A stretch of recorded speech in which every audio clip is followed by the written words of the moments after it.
ಕಾಂತಿ. ಅವ್ರು ಹೋದ್ಮೇಲೆ ತವ್ರ ಮನೆಗೆ ಬರಬಾರ್ದಾಗಿತ್ತು. ಕಷ್ಟನೋ ಸುಖನೋ ನಾನು ಅಲ್ಲೇ ಇರ್ಬೇಕಾಗಿತ್ತು. ಅವರು ಬೇಡ ಅಂದಿದ್ರೆ ಬೇರೆ ಮನೆ ಮಾಡ್ಕೊಂಡು ಒಬ್ಳೆ ಬದುಕಬೇಕಾಗಿತ್ತು. ಈಗ ಈ ಮನೇಲಿ ನಿನಗೇನು ಕಡಿಮೆ ಆಗಿದೆ ಹೇಳು? ಹಾ, 3 ಹೊತ್ತು ಊಟ, ವರ್ಷಕ್ಕೆ 2 ಸೀರೆ, ಇದಕ್ಕಿಂತ ಏನ್ ಬೇಕು ನನಗೆ? ಅಲ್ಲ ಸತ್ಯಣ್ಣ, ನನಗೂ ಒಂದು ಜೀವನ ಇದೆ ಅಂತ ಯಾಕೆ ಯಾರಿಗೂ ಅನ್ನಿಸ್ತಾ ಇಲ್ಲ? ಎಷ್ಟು ವರ್ಷ ಅಂತ ನಾನು ಹೀಗೆ ಇರಲಿ? ನಿಜ ಹೇಳ್ತೀನಿ, ನಂಗೂ ಶರಣನ್ ಬಿಟ್ಟಿರಕ್ಕಾಗ್ತಿಲ್ಲ. ಅವ್ರ ಮನೇಲೂ ಅವನಿಗೆ ಮದುವೆ ಆಗು ಅಂತ ಒತ್ತಾಯ ಮಾಡ್ತಿದಾರಂತೆ. ಅವ್ನು ನನಗೋಸ್ಕರನೇ ಕಾಯ್ತಿದ್ದಾನೆ. ರೀ, ಲಾಯರ್ ಹತ್ರ ಮಾತಾಡ್ರಲ್ಲ, ಏನ್ ಹೇಳಿದ್ರು? ರಾಜಿ ಮಾಡ್ಕೊಳ್ಳಿ ಅಂತಿದ್ದಾರೆ. ಈ ಕೇಸ್ನಲ್ಲಿ ಜಾಮೀನೇ ಸಿಗಲ್ವಂತೆ. ನಾವೇನಾದ್ರೂ ಈ ಕೇಸ್ ಸೋತ್ವಿ ಅಂದ್ರೆ ಕನಿಷ್ಠ 4-5 ವರ್ಷ ಆದ್ರೂ ಶಿಕ್ಷೆ ಆದ್ರೂ ಆಗ್ಬೋದು. ಅಷ್ಟು ದೊಡ್ಡ ಶಿಕ್ಷೆನ ಅಪ್ಪಯ್ಯ? ಕೊಲೆ ಮಾಡಿದವರೆಲ್ಲ ಆರಾಮಾಗಿ ಹೊರಗಡೆ ಓಡಾಡ್ಕೊಂಡಿದ್ದಾರೆ, ಬರೀ ಬೈದಿದ್ದಕ್ಕೆ. ಇವನಿಗೆ ಮೂಗಿನ ತುದಿಗೆ ಸಿಟ್ಟಲ್ವಾ? ಹೊಡಿತೀನಿ ಅಂತ ಹೋಗಿದ್ದಲ್ಲ, ಅಷ್ಟೇ ಸಾಕು. ಅವರಿಗೆ ಹೊಡೆಯೋಕ್ ಸಾಯ್ಸಕ್ ಬಂದ ಅಂತ ಹೇಳಿದಾನೆ, ಅಲ್ಲದೆ ಜಾತಿ ನಿಂದನೆ ಮಾಡಿದಂತ ಅವನು ಹೇಳಿದಾನೆ.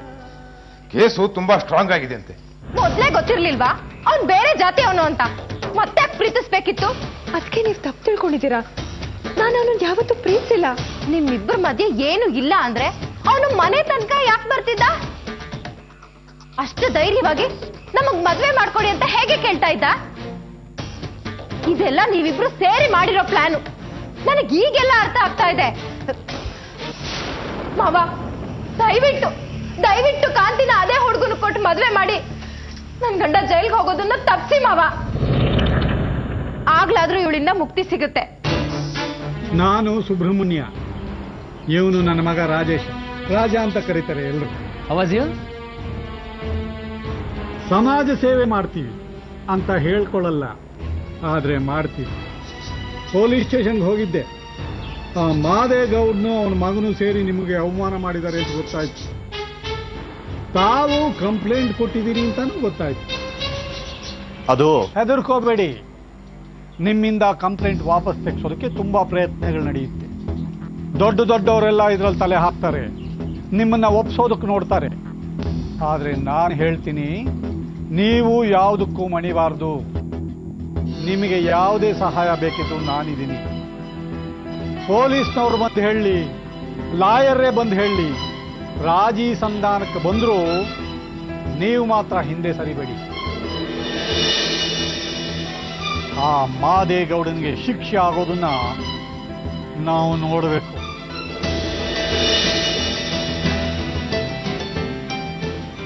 ಈ ಕೇಸ್ನ ರಾಜಿ ಮಾಡ್ಕೊಂಡೇ ತೀರ್ಮಾನ ಮಾಡ್ಕೋಬೇಕು.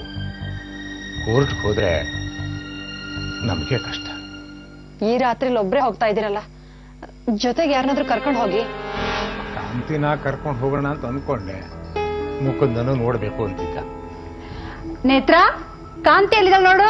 ಹುಳಿಗೆ ಯಾಕೆ ಹೇಳ್ತೀಯಾ? ನೀನೇ ಹೋಗಿ ಕರಿಬಾರ್ದಾ? ಕಾಂತಿ, ನಿಮ್ಮ ಅಪ್ಪಯ್ಯ ಕರಿತಿದ್ದಾರೆ ನೋಡು.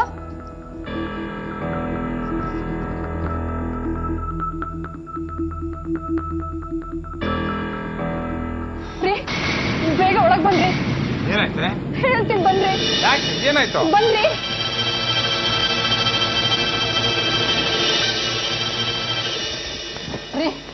ಕಾಂತಿ ರೂಮಲ್ಲಿ ಬಾಗ್ಲು ಹಾಕೊಂಡ್ಬಿಟ್ಟಿದ್ದಾಳೆ. ಎಷ್ಟು ಕೂಗಿದ್ರು ಬಾಗ್ಲು ತೆಗಿತಾ ಇಲ್ಲ.